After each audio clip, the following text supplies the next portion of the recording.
Bonjour à tous, bienvenue dans cette deuxième vidéo consacrée aux arcanes majeurs. Après le battleur, nous allons aujourd'hui parler de la papesse, de l'impératrice, de l'empereur et du pape. Je m'appelle Égrabé et voici la première lame, c'est la papesse. Alors, que voit-on tout de suite lorsqu'on regarde cet arcane? On voit immédiatement une différence par rapport au battleur. Le battleur était debout et dans l'action, la papesse est assise et donc passive. Alors après, passive, ça ne veut pas dire que c'est quelqu'un qui est inerte, qui est froid. J'entends souvent sur la papesse des commentaires désobligeants et je tiens à réhabiliter cette papesse qui est très chère à mon cœur. C'est le chiffre 2, c'est un chiffre féminin, après l'as phallique du battleur. Là, c'est évidemment la féminité. Cette papesse, elle a un livre sur les genoux, sur cet arcane-là qui est sur un petit pupitre. C'est un livre de couleur chair, la couleur de la matière vivante. Donc c'est un livre qui parle de l'homme qu'elle n'est pas en train de lire justement. Vous voyez que ses yeux ne sont pas sur son livre, ses yeux regardent vers la gauche, donc vers le passé, comme on l'a vu précédemment chez le battleur. Donc cette papesse regarde le battleur, regarde ce qu'elle était avant d'être papesse, c'est-à-dire elle-même battleur. C'est comme ça qu'il faut voir les tarots. Et en fait, son regard est donc tourné vers le passé, et elle se demande avec tout ce que j'ai ingurgité, tout ce que j'ai assimilé comme connaissances, parce qu'elle ne regarde pas son livre, parce que les connaissances qu'elle a dans son livre, donc sur l'homme, sur l'être humain, elle les connaît, elle les a intégrées, elle n'a pas besoin de lire son livre. Son livre est le deuxième personnage de cette carte. Pour moi, c'est un arcane à deux personnages, la papesse et son livre. Les deux sont importants et les deux communiquent. C'est le chiffre 2, cette papesse. La dualité qu'on peut parfois trouver avec le chiffre 2, ici, ce n'est pas une dualité d'opposition, c'est une osmose. Elle a la connaissance des secrets cosmiques, des secrets divins. C'est évidemment l'arcane qui parle des études, de la sagesse, de l'érudition. C'est une femme impressionnante que cette papesse. C'est une prêtresse. Elle fait beaucoup penser à la Pythie de l'Antiquité. C'est un arcane qui exprime la croissance intérieure, qui exprime ce qui touche au mental, à l'esprit, au côté mystérieux et également au secret. Cette papesse, elle est dans une position où elle n'est pas en train d'enseigner les secrets qu'elle possède. Elle est en train de méditer sur les secrets qu'elle possède. Et cette nuance est très importante à mon sens. C'est quelqu'un qui se pose des questions. Malgré son immense connaissance, elle connaît le monde, elle connaît l'histoire du monde, elle connaît l'histoire de l'homme, elle connaît les tréfonds de l'âme humaine. Mais elle se pose des questions avec son regard sur le passé.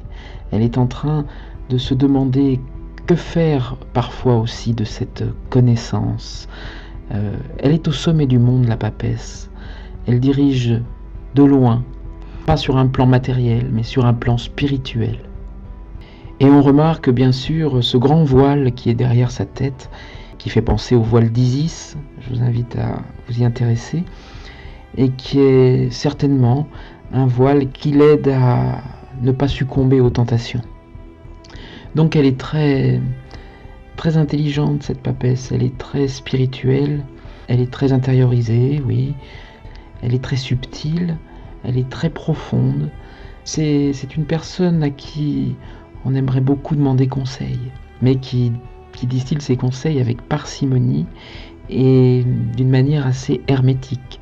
C'est un petit peu Maître Yoda, la papesse. Rappelez-vous quand Luke, si vous avez eu la chance, et j'espère, de voir Star Wars, quand Luke rencontre Yoda sur sa planète, Yoda, il est tout rabougri, il s'est retiré du monde, il s'est isolé sur une planète vraiment répugnante, il a construit une petite cabane, et il a l'air de rien. Et Luke, très arrogant, en petit battleur qu'il est, arrive et demande juste des outils pour réparer sa navette qui s'est écrasée. Et Yoda, ce petit personnage assez ridicule, petit, vert, eh bien lui donne des petits conseils. Et Luke ne les entend pas. Alors il le dit d'une autre manière. D'une autre manière, il le dit, plutôt. Et petit à petit, Luke se rend compte que Yoda est un personnage immense, avec un savoir absolument gigantesque. Et Yoda devient dur, devient exigeant, et il est pas loin d'abandonner quand il voit finalement que Luke n'est pas à la hauteur. Et il faut lui arracher les secrets à Yoda. Et c'est un taiseux, c'est pas quelqu'un qui parle beaucoup, c'est pas quelqu'un qui distille son enseignement facilement. Eh bien Yoda, c'est la papesse, pour moi. Nous sommes des êtres illuminés, pas une simple matière brute. Donc évidemment, c'est une lame qui parle bien sûr du savoir, de la connaissance profonde, des études, des secrets aussi, de la psychologie, de tout ce qui touche à la sagesse, et puis à la force de l'expérience, bien sûr. Ça peut aussi parler de la grossesse, surtout si elle est tirée avec la lune, par exemple, ou avec l'ermite. C'est la discrétion, c'est le calme, c'est la sincérité, c'est le moment de recul sur soi, de recul. Mais ce n'est pas le même recul qu'avec l'ermite, on verra plus tard. C'est un recul cérébral uniquement, pas forcément dans une quête comme l'ermite. Donc c'est une lame bien sûr qui parle du savoir, de la connaissance profonde, des études, des secrets aussi, de ce que l'on dissimule, la psychologie, la sagesse, l'inconscient, les rêves, la connaissance et surtout l'expérience. Ça peut symboliser l'aide psychologique d'une femme, ou en tout cas d'un être qui a beaucoup de féminité en lui. Ça peut évidemment aussi parler parfois un peu d'hypocrisie. Je vais dire de la paresse, j'espère que la papesse ne va pas m'entendre, mais dans certains tirages ça peut faire penser à la paresse. C'est-à-dire quand il est temps de se mettre à l'action et que cet arcane tombe dans une certaine circonstance, on peut dire eh oh, bouge-toi un peu là. Ça peut même parler parfois un peu de dépression. C'est ce qui m'a semblé à plusieurs reprises. Après, avec votre expérience à vous, votre propre expérience de papesse, il tient à vous d'y voir également beaucoup de choses qui peuvent s'incarner dans la papesse. Jusqu'à la sorcellerie, moi, je peux la voir dans la papesse parfois. La solitude, qu'est-ce que j'ai pu voir dans la papesse ? J'ai souvent vu beaucoup de choses dans la papesse en fait. Comme ça, paf, pour la première fois, dans cet arcane, je vois ça. Alors ça tombe comme ça, allez comprendre, mais c'est quand même toujours en lien avec ce qu'est profondément la papesse. Un être profond, riche de connaissances, calme, posé, réfléchi, qui ne communique pas facilement, qui révèle sa connaissance lentement, on va dire, avec parcimonie, qui choisit à qui elle parle. C'est une lame que j'aime beaucoup et qui très souvent me parle. Bien sûr, je n'ai pas parlé de sa couronne, on voit que sa couronne dépasse un petit peu, donc il y a bien sûr aussi une connexion avec le spirituel, bien qu'elle soit particulièrement mentale, cette papesse. Voici pour la papesse. Passons maintenant à une autre dame du tarot, une dame, alors là, qui en impose aussi, l'impératrice. Alors l'impératrice, c'est le troisième arcane du tarot de Marseille, chiffre 3, donc très important, un vrai signe symbole de puissance. On remarque d'ailleurs que c'est un personnage qui semble visiblement puissant. Sceptre dans la main gauche, bouclier avec un aigle aux ailes déployées dans la main droite. On remarque les ailes de son fauteuil. Alors, est-ce que c'est les ailes du dossier ou les ailes de l'impératrice ? C'est une question. On voit que sa couronne est connectée très légèrement avec le spirituel, mais c'est surtout un personnage de création, c'est surtout un personnage qui est, en connexion avec tout ce qui est engendrement. C'est un personnage qui est sûr d'elle, on le voit. C'est pas quelqu'un qui doute, c'est quelqu'un qui regarde très légèrement vers l'avenir, donc c'est quelqu'un qui est en train de faire des projets, c'est quelqu'un qui est en train de mijoter quelque chose, qui est en train de concocter quelque chose. On remarque bien sûr sa robe bleue et son haut rouge. Donc contrairement à la papesse avant qui était entièrement bleue au-dessous, mais on voyait que son manteau rouge couvrait le tout, là on voit que la partie rouge ne couvre plus grand-chose. En couvre beaucoup moins en tout cas. Donc c'est vraiment le signe que l'action ne brime plus l'imagination de l'impératrice par rapport à la papesse. On voit d'ailleurs que son bouclier, et l'aigle qui est sur son bouclier, a une aile qui n'est pas tout à fait terminée, comme si une de ses ailes était encore un peu à l'état de fœtus. On le retrouve d'ailleurs aussi sur le tarot du bois secret, si vous le voyez ici. Cette aile, pas encore formée, montre que voilà, elle est en train d'engendrer, elle est en train de concocter, elle est en train de façonner le bébé, quoi. Alors bien sûr, ça peut être le bébé au sens propre, mais c'est souvent le bébé qui a un autre sens. On voit sur ce tarot-là, on voit que le bas de sa robe, il y a un petit serpent qui se promène, qui se dessine dans les plis de sa robe. Alors évidemment, le serpent est un symbole sexuel, donc on voit qu'elle a mis la sexualité au pas. Ça ne veut pas dire qu'elle est contre la sexualité, bien sûr. Ça veut dire qu'elle maîtrise, elle ne se laisse pas dominer par ses instincts.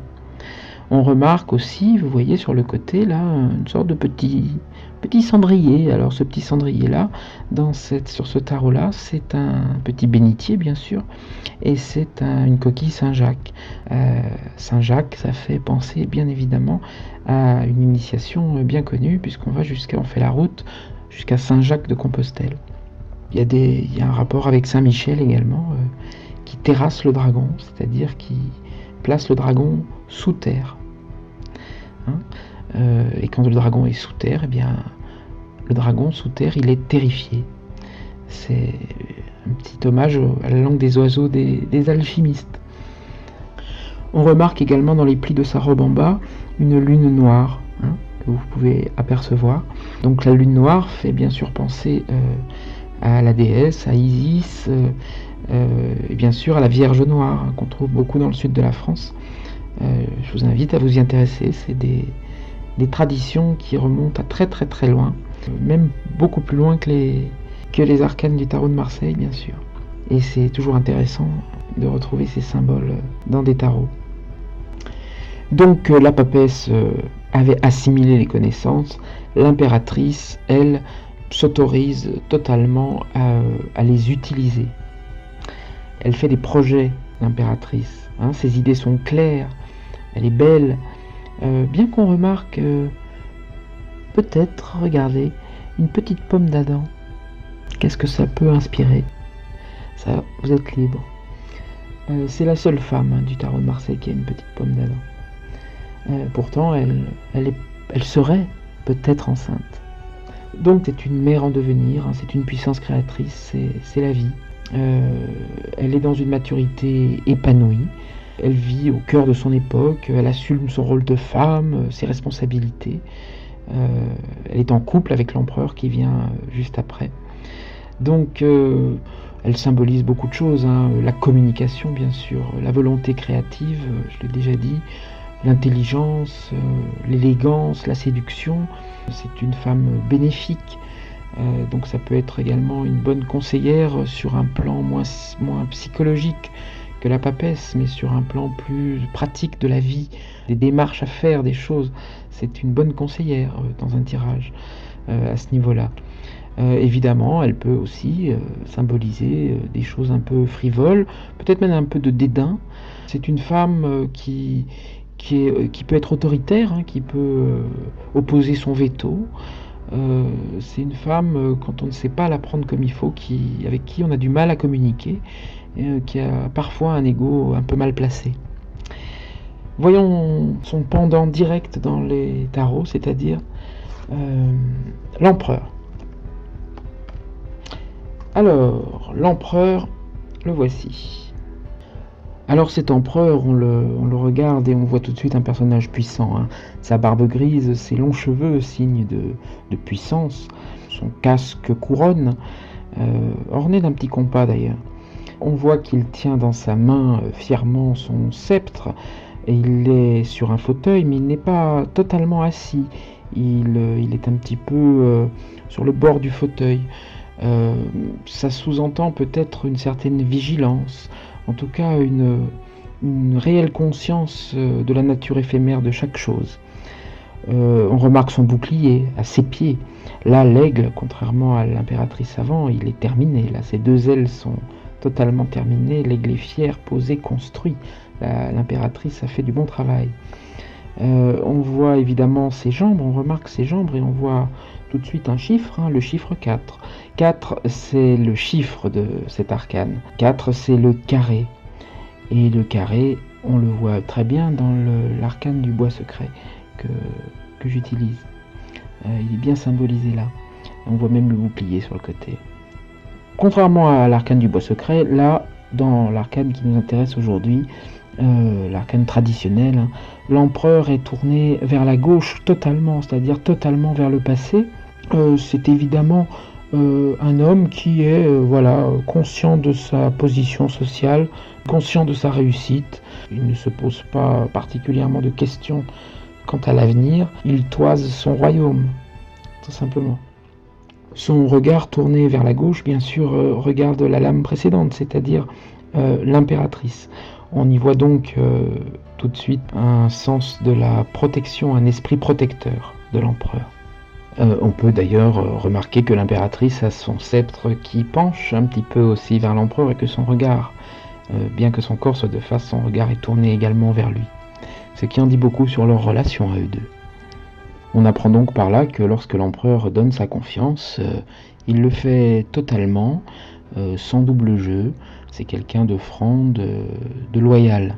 Cependant, on peut imaginer que c'est un personnage qui peut se montrer impitoyable, peut-être même parfois tyrannique si, face à lui, on ne se montre pas à la hauteur. Il a pourtant une réelle capacité d'anticipation, mais vraiment sur un plan horizontal. On voit que son axe est vraiment horizontal. Contrairement au pape, qui est l'arcane qui suit, qui lui peut vraiment anticiper les choses sur un plan plus vertical. Donc c'est un arcane qui, bien sûr, peut se suffire un peu à lui-même dans un tirage, mais il est vrai que il parle énormément avec les autres cartes, énormément avec les autres. S'il est tiré face à l'ermite, s'il est tiré face à la force, s'il est tiré face au pendu, il y a des choses qui tout de suite parlent très clairement, quoi. L'empereur et le pendu, on peut imaginer que l'empereur va devoir réviser ses jugements. Le pendu va lui demander de faire le point, de ne pas s'obstiner dans la résistance.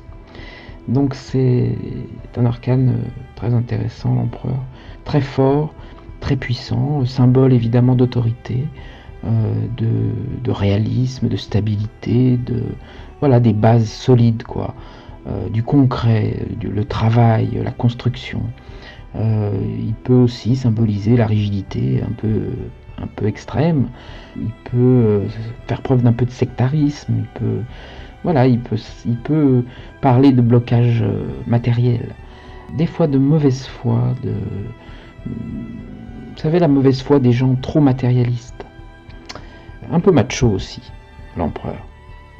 C'est une carte qui symbolise la sécurité, la stabilité, la fidélité.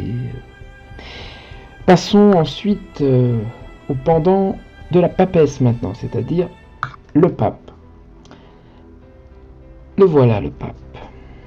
Alors on regarde le pape et on voit tout de suite un personnage important, influent, quelqu'un qui a réussi, qui est au sommet de la hiérarchie, c'est évident. On voit sa tiare qui symbolise bien sûr le physique, le psychique et le spirituel. Mais on remarque un petit étage supplémentaire, alors c'est peut-être également l'eau, la terre, le feu et l'air, une tiare à 4 étages. Pourquoi pas? On remarque sa main gantée. Quand une main est gantée, c'est qu'elle se rattache à la tradition. On voit qu'il est en train de célébrer l'office, donc lui il est en action, un petit peu comme le battleur au début, il est debout, il est statique, mais il est en action, il est en train de faire quelque chose. Le pape d'ailleurs regarde le futur, il est totalement tourné vers le futur. Il regarde la lame suivante, qui est la lame de l'amoureux, qui va symboliser le choix à faire. Donc le pape, il est là, il donne des conseils spirituels sur le bon choix à faire dans la lame suivante. Ce pape, on voit que c'est une autorité spirituelle importante. D'ailleurs, on remarque que la papesse est en 2, que le pape est en 5, et qu'entre les deux, il y a l'impératrice et l'empereur. Donc le pouvoir spirituel encadre le pouvoir temporel. On voit ainsi que notre petit battleur du début est bien pris en main pour son départ. Il est né sous des bons auspices. Il a des bons tuteurs. Le pape, c'est un être vertical, c'est un être qui transmet, mais dans la verticalité. Contrairement, et j'en parlais juste avant, à l'empereur avant. Lui, c'est quelqu'un qui fait passer le message du haut vers le bas. On le voit très nettement sur l'arcane, où 2 petits moignons sont en train de prier pour l'un et de s'émerveiller ou de parler pour l'autre. L'un des personnages prie consciencieusement et on n'aperçoit pas son livre. Le deuxième, celui sur la gauche, a son livre dans le dos. Et lui, par contre, il parle. Donc, il y a peut-être des leçons à en tirer. Il y a peut-être aussi des symboles dans le revers de sa veste, celui-ci. Si tu blablates dans le désordre avec ton livre dans le dos et que tu parles, c'est ton petit collègue à droite qui est consciencieux qui va passer à l'étape suivante. Ça peut être un message. Mais on sent pourtant le pape serein face à ce petit troublion. Alors, l'empereur, la lame d'avant, était lui fixer les limites autoritaires, cadrées, strictes. Le pape, lui, finalement, s'amuse un peu de cette situation et de voir que l'un est un peu turbulent. Il a l'air de l'accepter quand même. C'est quand même un bon papa, ce pape. C'est le grand-père, le Père Noël, aussi. Alors, mon pape à moi, il est là. J'adore ce personnage, je le trouve absolument incroyable, je l'aime beaucoup, il m'amuse beaucoup, je trouve que il me parle complètement, tenu à son manche, sur son fruit à fond la caisse, sur son overboard fruitier. Moi il me fait rire, il m'amuse, il me parle beaucoup ce pape-là, du tarot du bois secret. Alors évidemment là il va de droite à gauche, les concepteurs sont autorisés cette petite folie, mais c'était pas grave puisque on voit qu'il est en pleine action, quoi. Il est en plein mouvement. Alors le pape du tarot classique est en célébration, lui il est en pleine magie, quoi. Et j'adore ça. Évidemment, imaginer le pape tourné vers le passé, ce serait évidemment une erreur. En fait, ces 2 petits personnages en face de lui, eh bien c'est un peu nous, c'est un peu notre petit battleur du début qui est là, séparé en 2, mais c'est un peu nous quand même, les deux faces. Et on voit que le pape, en levant sa main, utilise le doigt de Jupiter qui symbolise le spirituel et le doigt de Saturne qui symbolise le temporel, certainement pour ouvrir la voie des énergies subtiles à ces 2 garçonnets.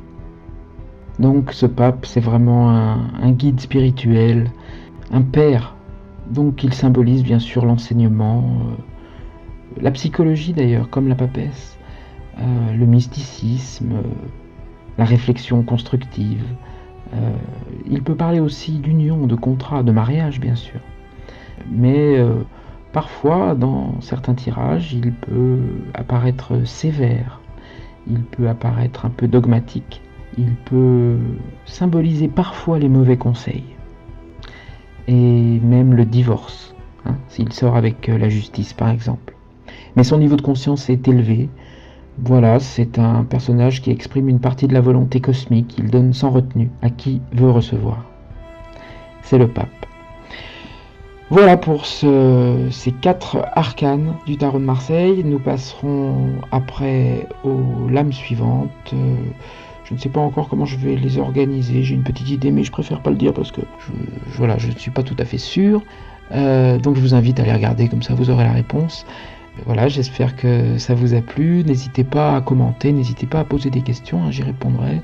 N'hésitez pas à faire jouer le petit pouce aussi bleu, ça fait toujours plaisir. Portez-vous bien et à bientôt.